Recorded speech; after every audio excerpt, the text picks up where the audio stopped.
ಚಿಕ್ಕೋಡಿ ಕೈ ಅಭ್ಯರ್ಥಿ ಸೋಲಿಸೋದಕ್ಕೆ ಸಂಚು ನಡೆದಿತ್ತ. ಸ್ವಪಕ್ಷೀಯರ ವಿರುದ್ಧ ಜಾರಕಿಹೊಳಿ ಸ್ಫೋಟಕ ಮಾಹಿತಿ ಹೊರಹಾಕಿದ್ದಾರೆ. ಲೋಕಸಭೆಯಲ್ಲಿ ಪುತ್ರಿ ಪ್ರಿಯಾಂಕಾ ಸೋಲಿಸೋದಕ್ಕೆ ತಂತ್ರ ರೂಪಿಸಲಾಗಿತ್ತು. ಅದು ಬೆಂಗಳೂರು ಬೆಳಗಾವಿ ಮೂಲದ ಕೈ ನಾಯಕರು ಸಂಚು ರೂಪಿಸಿದ್ರ.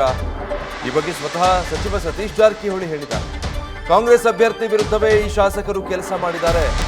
ಎರಡೂ ಕಡೆಯಿಂದ ಪುತ್ರಿಯನ್ನ ಸೋಲಿಸೋದಕ್ಕೆ ಸಂದೇಶ ಬಂದಿತ್ತು.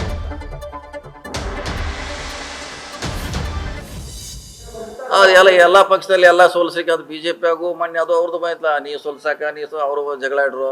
ನಮ್ಮಲ್ಲೇನೋ ನೀವು ಸೋಲ್ಸಾಕ ಇದೇನೋ ಹೊಸದೇನಲ್ಲ, ಅದನ್ನ ನೋಡೇನ ನಾವು ಈ ಸಾಕು ಕಲಿಬೇಕು. ಡೀಪ್ ನೀರು ಗೊತ್ತಾಗಲ್ಲ, ಇದು ಕೆಳಗೈತೆ ಮ್ಯಾಗ ಇದೆ. ಆದ್ರೆ ಎಲ್ಲ ವಿರೋಧ ಹೊರಗಿನವ್ರಿಗಿಂತ ಒಳಗಿನವ್ರ ಹೆಚ್ಚು ವಿರೋಧ ಮಾಡುವಂಥ ಎಲ್ಲ ಪಕ್ಷದಲ್ಲಿ ಇದ್ದೇ ಇರ್ತೈತೆ. ಅದು ಎಲ್ಲ ಕೂಡಿರ್ಬೇಕು.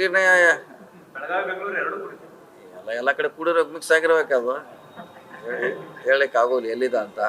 ಯಾವಾಗ್ರೆ ಕೂಡಿರ್ಬೋದು ಏನ್ರಿ, ಕೂಡ್ಬಾರ್ದಂತೇನೆ. ಕೂಡ್ಲಕ್ಕಂದ್ರೆ ಅವ್ರೇನೋ ದೋಸ್ತಿ ಇರ್ತೈತೆ, ಕೂಡ್ತಾರ ಹತ್ರಗಿಂತ ಸಂಬಂಧ. ಕೂಡಬಾರ್ದಂತೇನಿಲ್ಲ. ಅದೇನು ನಮಗೆ ಸಭೆಗೂ ಅವ್ರು ಕೂಡೋದಕ್ಕೂ ಯಾವುದೇ ಸಂಬಂಧ ಕಲ್ಪಿಸ್ಲಿಕ್ಕೆ ಆಗೋಲ್ಲ. ಅವ್ರು ಕೂಡಿರ್ಬೋದು, ಅವ್ರದ್ದೇನು ವಿಚಾರ ಇರ್ಬೋದು. ರಾಜಕೀಯ ಒಂದೇ ಪಕ್ಷದಲ್ಲಿದ್ದಾರೆ, ಕೂಡ್ತಾರ ಹತ್ರಗೇನದು. ಕೂಡ್ಲಿಕ್ಕೆ ಏನು. ಆದ್ರೆ ನಮ್ಮ ಸಮಸ್ಯೆಗಳನ್ನು ನಾವು ಬಹಿರಂಗವಾಗಿ ಹೇಳೋದಿಲ್ಲ ಅಂದ್ರೆ ಹಂಗೆ ಉಳಿದಿದ್ರೆ ಅದ. ಡೀಟೇಲ್ಸ್ ಕೊಡ್ತಾರೆ ಈ ಬಗ್ಗೆ ಶ್ರೀಕಾಂತ್ ಲೈವ್ ನಲ್ಲಿ ಜಾಯ್ನ್ ಆಗ್ತಾ ಇದ್ದಾರೆ. ಶ್ರೀಕಾಂತ್, ಈ ಮೊದಲು ಲೀಡ್ ಕಡಿಮೆ ಬಂದಿತ್ತು ಅಂತ ಸ್ವಪಕ್ಷದವರ ವಿರುದ್ಧ ಆರೋಪ ಮಾಡಿದ್ರು ಸತೀಶ್ ಜಾರಕಿಹೊಳಿ. ಈಗ ಮಗಳನ್ನ ಸೋಲ್ಸೋ ಸಂಚು ನಡೆದಿತ್ತು ಸ್ವಪಕ್ಷದವರಿಂದಲೇ ಅಂತ ಹೇಳ್ತಿದ್ದಾರೆ. ಯಾರ ಮೇಲೆ ಪರೋಕ್ಷವಾಗಿ ಆರೋಪ ಮಾಡ್ತಿದ್ದಾರೆ ಅಂತ ನೋಡಿ ವಿಜಯ್, ದಿನದಿಂದ ದಿನಕ್ಕೆ ಬೆಳಗಾವಿ ಜಿಲ್ಲೆಯಲ್ಲಿ ಜಾರಕಿಹೊಳಿ ಸಹೋದರರು ರಾಜಕೀಯವಾಗಿ ಬಹಳಷ್ಟು ಬಲಿಷ್ಠ ಆಗ್ತಾ ಇದ್ದಾರೆ. ಹಾಗಾಗಿ ಇವರನ್ನು ಕಟ್ಟಿ ಹಾಕಬೇಕು ಅನ್ನೋ ನಿಟ್ಟಿನಲ್ಲಿ ಮೊದಲಿನಿಂದಲೂ ಸಹ ಇವರ ವಿರೋಧಿಗಳು ಭಾಳಷ್ಟು ತೆರೆಮರೆಯಲ್ಲಿ ಎತ್ಕೊಂಡು ಕೆಲಸವನ್ನು ಮಾಡ್ತಾ ಇದ್ದಾರೆ. ಇದರ ಮುಂದುವರೆದ ಭಾಗವಾಗಿ ಏನು ಸತೀಶ್ ಜಾರಕಿಹೊಳಿ ಅವರ ಪುತ್ರಿ ಪ್ರಿಯಾಂಕಾ ಜಾರಕಿಹೊಳಿ ಅವರು ಏನು ಚಿಕ್ಕೋಡಿ ಲೋಕಸಭಾ ಕ್ಷೇತ್ರದಿಂದ ಕಣಕ್ಕಿಳಿಸಿದ್ರು, ಆ ಸಂದರ್ಭದಲ್ಲಿ ಅವರನ್ನು ಸೋಲಿಸಲಿಕ್ಕೆ ಸ್ವಪಕ್ಷೀಯರೇ ಒಂದು ಸ್ಕೆಚ್ಚನ್ನು ರೂಪಿಸಿದ್ರು ಅನ್ನೋ ಒಂದು ವಿಚಾರ ಏನಿದೆ, ಅದನ್ನು ಏನಂತಂದರೆ ಸತೀಶ್ ಜಾರಕಿಹೊಳಿ ಅವರು ಬಹಿರಂಗಪಡಿಸಿರುವಂಥದ್ದು. ಬೆಂಗಳೂರು ಹಾಗೂ ಬೆಳಗಾವಿಯ ಮೂಲದ ಏನು ಕೈ ನಾಯಕರೇನಿದ್ದಾರೆ ಅವರು ಏನಂತಂದರೆ ಒಂದು ಸಂದೇಶವನ್ನು ಅಲ್ಲಿರ್ತಕ್ಕಂಥ ಶಾಸಕರಿಗೆ ನೀಡಿದರು.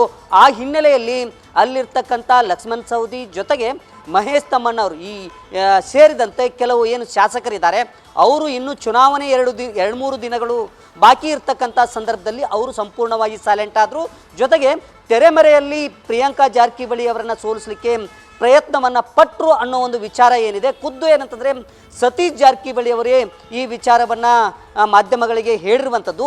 ಈ ಒಂದು ಮಾತು ನಿಜ ವಿಜಯ್, ಏನಂತಂದರೆ ಬೆಂಗಳೂರಲ್ಲಿ ಏನಂತಂದರೆ ಈ ಚಿಕ್ಕೋಡಿ ಲೋಕಸಭಾ ಕ್ಷೇತ್ರದ ಏನು ಅಭ್ಯರ್ಥಿಯಾಗಿರುವಂಥ ಪ್ರಿಯಾಂಕಾ ಜಾರಕಿಹೊಳಿ ಅವರನ್ನು ಸೋಲಿಸಲಿಕ್ಕೆ ಬೆಂಗಳೂರಲ್ಲಿ ಒಂದು ಸಭೆ ನಡೆದಿತ್ತು. ಅದರಲ್ಲಿ ಪ್ರಮುಖವಾಗಿ ರಾಜ್ಯ ಮಟ್ಟದ ನಾಯಕರೊಬ್ಬರು ಅದರಲ್ಲಿ ಭಾಗವಹಿಸಿದ್ರು. ಜೊತೆಗೆ ಬೆಳಗಾವಿ ಜಿಲ್ಲೆಯಲ್ಲಿರ್ತಕ್ಕಂಥ 2 ನಾಯಕರು ಏನಂತಂದರೆ ಆ ಸಭೆಯಲ್ಲಿ ಭಾಗವಹಿಸಿದ್ರು. ಅವರು 3 ಜನ ಸೇರಿಕೊಂಡು ಏನಂತಂದರೆ ಒಂದು ಸಂದೇಶವನ್ನು ಚಿಕ್ಕೋಡಿ ಲೋಕಸಭಾ ಕ್ಷೇತ್ರದ ವ್ಯಾಪ್ತಿಯಲ್ಲಿರ್ತಕ್ಕಂಥ ತಮ್ಮ ಆಪ್ತ ಶಾಸಕರಿಗೆ ರವಾನೆಯನ್ನು ಮಾಡಿದರು. ಅದರಂತೆ ಏನಂತಂದರೆ ಎಲ್ಲವೂ ಸಹ ನಡೆದು ಹೋಯಿತು. ಆದರೆ ಅದೃಷ್ಟವಶಾತ್ ಏನಂತಂದರೆ ಪ್ರಿಯಾಂಕಾ ಜಾರಕಿಹೊಳಿ ಅವರು ಗೆಲುವನ್ನು ಸಾಧಿಸಿದರು ಅನ್ನೋ ಒಂದು ವಿಚಾರ ಏನಿದೆ ಈಗ ಏನಂತಂದರೆ ಬೆಳಗಾವಿಯ ರಾಜಕೀಯ ವಲಯದಲ್ಲಿ ಚರ್ಚೆ ಆಗ್ತಾ ಇದೆ.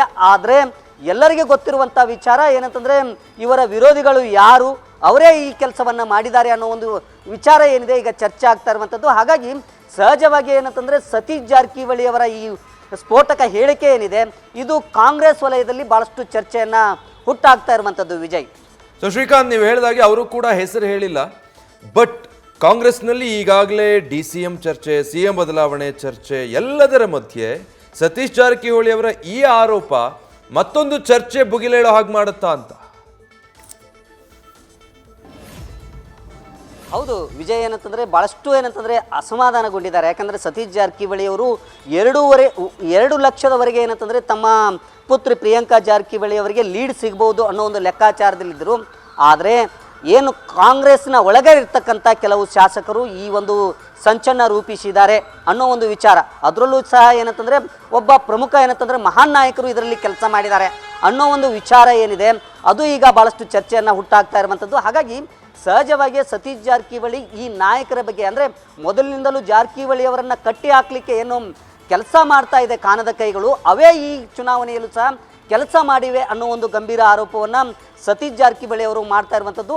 ಅವರು ಯಾರು ಅನ್ನೋದ್ರ ಬಗ್ಗೆ ಈಗ ಬೂತ್ ಮಟ್ಟದಿಂದ ಯಾವ ರೀತಿ ಪ್ರಿಯಾಂಕಾ ಜಾರಕಿಹೊಳಿಗೆ ಹಿನ್ನಡೆ ಆಗಬೇಕು ಅಂತೇಳಿ ಕೆಲಸ ಮಾಡಿದ್ದಾರೆ ಅನ್ನೋದ್ರ ಬಗ್ಗೆ ತನಿಖೆ ನಡೆಸಲಿಕ್ಕೆ ಪ್ರತಿ ಬೂತ್ ಮಟ್ಟದಲ್ಲಿ ಸುಮಾರು 5 ಜನ ಕಾರ್ಯಕರ್ತರನ್ನು ಒಳಗೊಂಡಂಥ ಟೀಮನ್ನು ರಚನೆ ಮಾಡಿದ್ದಾರೆ. ಆ ವರದಿ ಬಂದ ನಂತರ ಯಾರು ಎಲ್ಲೆಲ್ಲಿ ಏನಂತಂದರೆ ನಮಗೆ ವಿರೋಧವನ್ನು ವ್ಯಕ್ತಪಡಿಸಿದ್ದಾರೆ, ಯಾರ ಕೈ ಇದರ ಹಿಂದೆ ಇದೆ ಅನ್ನೋದ್ರ ಸಂಪೂರ್ಣವಾದಂಥ ವಿವರ ಬರುತ್ತೆ ಅನ್ನೋ ಒಂದು ವಿಶ್ವಾಸವನ್ನು ಸತೀಶ್ ಜಾರಕಿಹೊಳಿ ಅವರು ಹೊಂದಿರುವಂಥದ್ದು. ಹೀಗಾಗಿ ಸತೀಶ್ ಜಾರಕಿಹೊಳಿ ಅವರ ಈ ಹೇಳಿಕೆ ಜೊತೆಗೆ ಈ ಒಂದು ತನಿಖೆ ಏನಿದೆ ಇದು ಭಾಳಷ್ಟು ಕುತೂಹಲವನ್ನು ಕೆರಳಿಸುವಂಥದ್ದು. Vijay, thank you Srikanth. News first ನಿರ್ಭೀತಿಯಿಂದ ನಿಮ್ಮ ಪರವಾಗಿ.